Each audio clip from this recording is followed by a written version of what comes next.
यानी कि गंदगी के जो विचार जो हैं वो उठने लग जाते हैं और एक्स्ट्रा विचार उठते हैं। और उसी के साथ में चेकिंग के विचार उठते हैं कि मान लो ताला बंद कर दिया, फिर से विचार आएंगे, इतने भयंकर विचार आएंगे, जोरदार विचार आएंगे कि आपको फिर से जाना पड़ता है उस ताले को चेक करके। इसके अलावा और भी बहुत सारी गंदगी आती है जैसे आपके साथ में होती है, जो आपने बातें बताई वो। अभी हम मरीज के नाम के बारे में और भी कुछ कोई भी डिस्क्लोजर नहीं करेंगे, सिर्फ और कहानी की एक चर्चा करेंगे। देखिए, इसमें एक कहानी बहुत ही अच्छे से काम में आती है और वो मैं आपके साथ में शेयर करना चाहता हूँ, जिसके अंदर आपको बताया जाएगा कि किस प्रकार से आपके जो विचार है वो पैदा हो रहे हैं और उन विचारों का आपके ऊपर असर क्या हो रहा है। उस असर की वजह से आपकी प्रतिक्रिया होती है और वो जो प्रतिक्रिया है वो आपके विचारों को और ज्यादा पैदा कर देती है। जब आपके विचार और ज्यादा पैदा होते हैं तो उनका असर भी ज्यादा होता है और वो जो असर है वो फिर से प्रतिक्रिया को पैदा करता है और आपका ये जो साइकिल आगे बढ़ता बढ़ता इतना ज्यादा समस्या हो जाती है कि माइंड पूरा कैप्चर हो जाता है और ये एक डिसऑर्डर का रूप ले लेते हैं, जिसको ऑब्सेसिव कंपल्सिव डिसऑर्डर कहते हैं।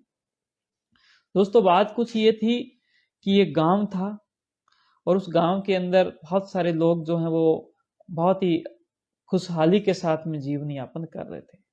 उसके जस्ट पास में एक शानदार बहुत ही बड़ी ऊंची नीची पेड़ पौधों के साथ में एक पहाड़ी थी और उस पहाड़ी के अंदर ऐसी मान्यता थी कि वहां पर एक गुफा है और उस गुफा के अंदर एक राक्षस है।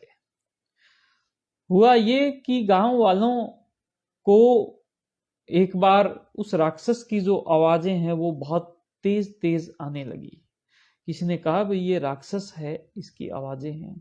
गांव वाले उसके पास में गए, उस पर गौर करने लग गए, उस राक्षस पे और राक्षस की आवाजों पे गौर करने लगे। एक्चुअली राक्षस देखा किसी ने भी नहीं था, राक्षस ने किसी का नुकसान नहीं किया, लेकिन उसकी आवाजें ये कह रही थी कि मुझे जो है कोई खाने के लिए बहुत ही शानदार जो पशु है वो चाहिए या इंसान है वो चाहिए। मैं तो खाऊंगा और मैं भूखा हूं, कोई आसपास है तो मैं उसको खाऊंगा। उसको फुंकारने की, क्रोध करने की ऐसी आवाजें जो है वो सुनाई देने लगी गांव वालों को। दोस्तों, गांव के जो लोग हैं बड़े चिंतित हुए। उन्होंने सोच विचार किया भी क्या करें, तो उन्होंने कहा भी बातचीत करते हैं, बातचीत का रास्ता सबसे बढ़िया रास्ता होता है। तो गांव के कुछ लोग उस पहाड़ी के नजदीक गए और वहां पर जाकर उन्होंने बातचीत की कि भाई ये आवाजें ऐसी कैसी आ रही है।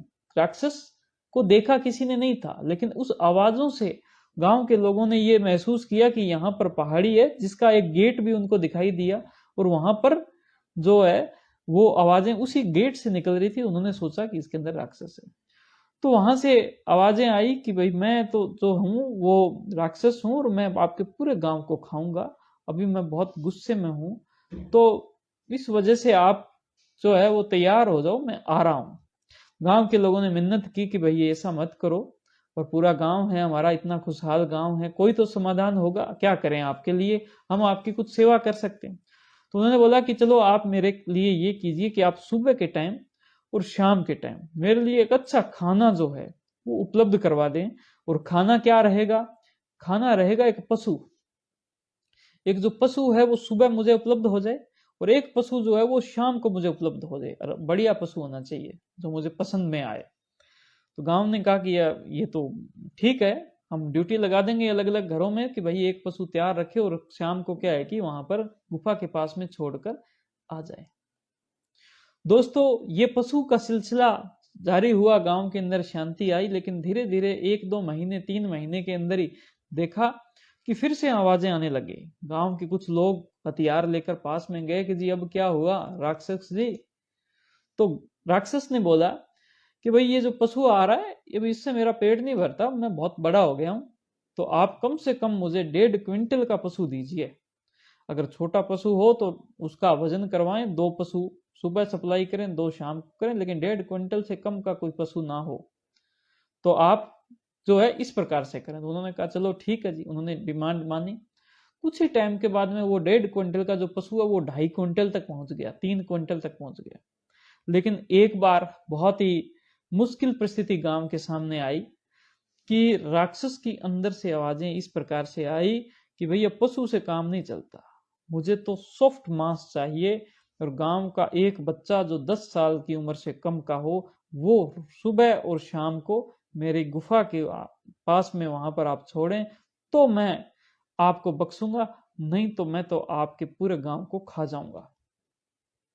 ये सुनते ही पूरे गांव के अंदर एक तहलका मच गया। उनको लगा कि ये हो क्या गया, ऐसा कैसे हो सकता है, और ये हमें तो गांव या तो छोड़कर कहीं चले जाएं या फिर हमारे जो जो हमने बनाया है घर परिवार वो बर्बाद हो जाएगा। तो गांव के अंदर एक मीटिंग हुई और उस मीटिंग के अंदर समझा कि ये चक्कर क्या है, किस प्रकार से। बहुत से लोगों ने डर के बोला कि भाई अभी ये करना पड़ेगा। लोगों ने कि ये कर तो नहीं सकते, क्या करें, कि जी यहाँ से चले जाएं, क्या करें। बड़े परेशान से, बहुत ज्यादा परेशानी, उनके समझ में नहीं आ रहा था कि स्थिति क्या है। उसी वक्त गांव के पास में से एक बहुत ही सुलझे हुए इंसान, एक सज्जन इंसान गुजर रहे थे। उन्होंने देखा कि गांव के सारे लोग इकट्ठे हुए हैं तो उनके पास में खड़ गए। थोड़ी देर बाद उनको बात कुछ न कुछ समझ में आई तो उन्होंने बोला कि मुझे आप डिटेल में थोड़ा अगर बता दें तो हो सकता है कि मैं आपको कोई समाधान दूं। उन्होंने बताया कि ये समस्या इस प्रकार से है। तो उन्होंने बोला कि आपने उस राक्षस को कभी देखा? कि देखा नहीं। आपने क्या देखा? कि सिर्फ और सिर्फ आवाजें जो आ रही थी उसको देखा। पहली बात उन्होंने ये सुनी, जैसे कि आपके साथ में हो रहा है कि आपकी सिर्फ और सिर्फ विचार आ रहे हैं, दिमाग में सिर्फ और सिर्फ विचार आ रहे हैं। उन विचारों की वजह से कभी भी कोई गलत नहीं हुआ, उन विचारों ने कभी भी आपका नुकसान नहीं किया, लेकिन वो विचार आ रहे हैं। राक्षस की सिर्फ आवाजें आ रही थी, राक्षस कभी भी बाहर नहीं आया। दूसरी बात उन्होंने बोला कि भाई जब आवाजें आई तो उससे आप डरे? कि जी बहुत डरे। आपके भी जैसे विचार आए दिमाग के अंदर, उस विचारों से आप डरे? तो आप बहुत डरे, आप घबराए, आप कांपे, आपके अंदर जो सहन शक्ति वो जवाब देगी कि ये तो बड़ा नुकसान हो जाएगा, इससे डर गए। उसके बाद में तीसरा क्या स्टेप हुआ कि भी डर के, जब आप डर गए, डरने के बाद में आपने उस विचारों तक, उस राक्षस तक, उसकी आवाजों तक कुछ सामान पहुंचाया, पशु पहुंचाए कि जी हमने वो पहुंचाए। तो ये 3 काम किए। तो इन 3 कामों को बहुत अच्छे से हम समझ लें और इसमें से जो काम हमें करने चाहिए वो करेंगे और नहीं करने चाहिए वो नहीं करेंगे, और इस समस्या का पूरा समाधान हो जाएगा। तो उन्होंने कहा कि भी ये तो हमें बहुत ही बढ़िया हो जाएगा अगर ऐसा हो। तो महात्मा जी ने ये बोला, जो सज्जन आए थे उन्होंने कहा कि भाई आपसे अगर कोई समाधान होता है तो आप करें। अगर आपके सारे हथकंडे फेल हो जाएं, आप अगर कहे कि भाई मेरे ऊपर ही है, फिर मैं कहूंगा मेरी बात आपको माननी पड़ेगी और उसके बाद इस समस्या का समाधान पक्का हो जाएगा। इसमें आपको चिंता घबराने की कोई भी आवश्यकता नहीं है। उन्होंने कहा बिल्कुल आपके कहे अनुसार ही चलेंगे, हम तो हार गए हैं और आप जैसे कहोगे वैसे। तो उन्होंने पहली बात ये बोला कि सबसे पहले तो आप इस बात पर विश्वास करें कि वो राक्षस जो है वो है या नहीं है। राक्षस का मतलब नुकसान करेगा, वो सिर्फ आवाजें हैं। आज के बाद राक्षस कहना बंद कीजिए, राक्षस की बजाय उसकी आवाजों को महसूस कीजिए। उसको कहे कि राक्षस तो पता नहीं है या नहीं है, उसकी आवाजें हैं सिर्फ। आप जो कुछ रेस्पॉन्ड कर रहे हो, आवाजों को रेस्पॉन्ड कर रहे हो, राक्षस को नहीं कर रहे। तो आप एक तो आवाजों को कहना स्टार्ट कीजिए, 1 नंबर बात। दूसरा नंबर चीज ये कि आपको उससे अब डरने की कोई आवश्यकता नहीं है। उस गुफा के जस्ट आगे मेरा आप वहां पर एक जगह बना दो, मैं उस गुफा के आगे मैं बैठूंगा। जिस दिन मैं खत्म हो जाऊं उस दिन डरना, जब तक मैं बैठा हूं तब तक आपको बिल्कुल भी डरने की आवश्यकता नहीं। गुफा के आगे मैं बैठूंगा। अब आप कब कोई डरोगे कि जी अब गुफा के आगे आप बैठ जाओ, फिर हम क्यों डरें? डरना आपको बिल्कुल नहीं है। दूसरा काम। तीसरा काम यह आपको यह है कि आप इतने दिनों तक उसको कुछ सप्लाई करते थे, पशु देते थे, कुछ भी देते थे, अब आज वो बच्चा मांग रहा है तो आपको सप्लाई जो है वो उसकी बंद कर देनी है। ये तीसरा काम करना है आपको।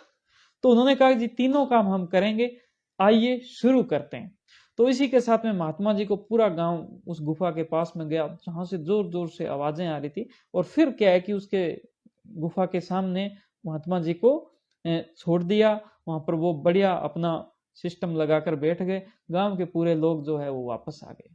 जैसे ही शाम हुई, पशु नहीं मिला, क्योंकि डील थी कि भी पशु किसी को नहीं देना। अंदर से आवाजें बड़ी तेज आई, जोरदार आवाजें आई कि मैं तो खा जाऊंगा, मैं तो पूरे गांव को बर्बाद कर दूंगा। गांव के लोग हिले, बहुत घबराए। वो कुछ लोग जो है महात्मा जी तक गए। महात्मा जी ने कहा कि आपको मैंने बोला था ये सिर्फ आवाजें हैं, दूसरा मैंने ये बोला था डरना नहीं है, तीसरा मैंने ये बोला कुछ भी सप्लाई नहीं करनी है, तो कुछ भी सप्लाई नहीं करना, डरना नहीं। जैसे ही रात के 12 बजे आवाजें बहुत जोरदार हुई, महात्मा जी खुद जो है वो भी थोड़ा सा हिले, लेकिन गांव के लोग उनके जैसे ही पास में गए कि जी आप अपने कानों के अंदर रुई डाल दीजिए और जो उंगली है उनसे कान बंद कर लीजिए, आज आज की बात है, आप इस तरह से करें लेकिन कुछ सप्लाई नहीं करनी है।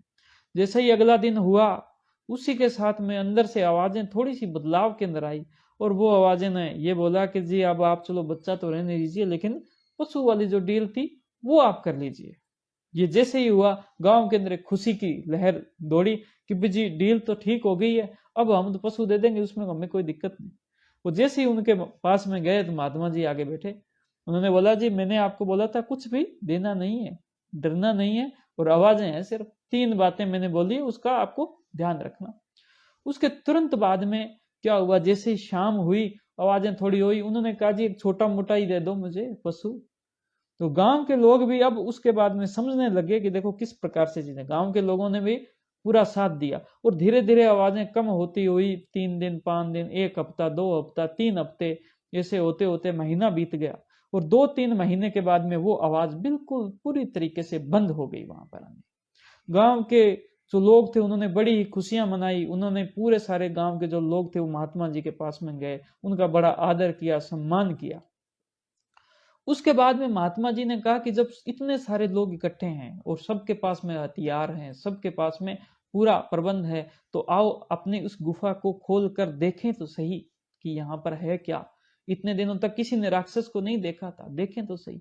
उन्होंने पूरा अच्छे, आज के टाइम में ड्रोन कैमरे आते हैं, आज के टाइम में कैमरे हैं, उन्होंने कैमरे लगा के, ड्रोन लगा के अंदर जाकर पूरा सारा सिस्टम देखा, तो उनको पता चला वहां पर और कुछ भी नहीं था।